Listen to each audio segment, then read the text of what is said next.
Network में। तो दोस्तों आज हम बात करेंगे हाल ही में आई गिग प्लेटफॉर्म और गिग इकोनॉमी पर ताजा रिपोर्ट पर, जो नीति आयोग द्वारा तैयार की गई है। नीति आयोग ने India's booming gig and platform economy के नाम से एक रिपोर्ट को जारी किया है। इस रिपोर्ट को नीति आयोग के वाइस चेयरमैन सुमन बेरी, सीईओ अमिताभ कांत और विशेष सचिव डॉक्टर के राजेश्वरन राव ने जारी किया है। तो आइए जानते हैं कि क्या है गिग इकोनॉमी। आपको बता दें, गिग इकोनॉमी एक मुक्त बाजार प्रणाली है जिसमें सामान्य रूप से अस्थायी पद होते हैं और संगठन अल्पकालिक जुड़ाव के लिए स्वतंत्र श्रमिकों या फिर कार्यकर्ता के साथ अनुबंध करते हैं। यह रिपोर्ट अपनी तरह का एक पहला अध्ययन है। इस रिपोर्ट में नीति आयोग ने भारत में गिग प्लेटफॉर्म अर्थव्यवस्था पर व्यापक दृष्टिकोण तो दिया ही है, साथ ही कुछ सिफारिशें भी की हैं।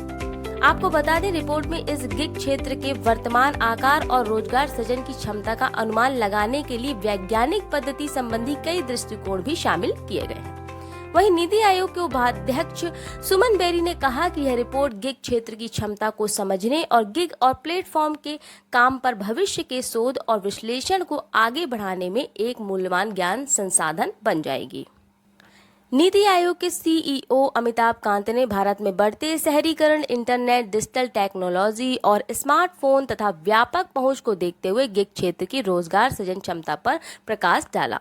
गिग रिपोर्ट का अनुमान है कि 2020-21 में 77 लाख यानी 7.7 मिलियन कर्मचारी गिग इकोनॉमी में लगे हुए थे।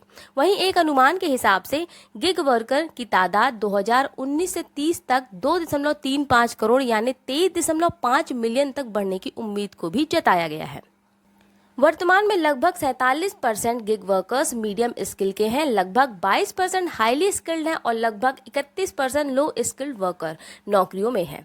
इस स्थिति से पता चलता है कि भारत में मीडियम स्किल्ड वर्कर की संख्या धीरे धीरे कम हो रही है और वहीं लो स्किल्ड और हाईली स्किल्ड वर्कर्स की संख्या बढ़ रही है।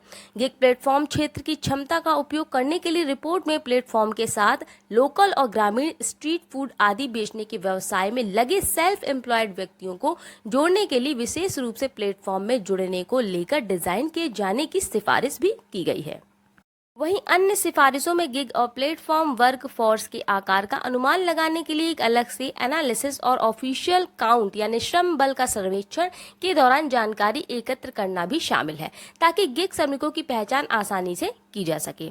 तो ये थी बात गिग प्लेटफॉर्म की और इस पर आई ताजा रिपोर्ट की।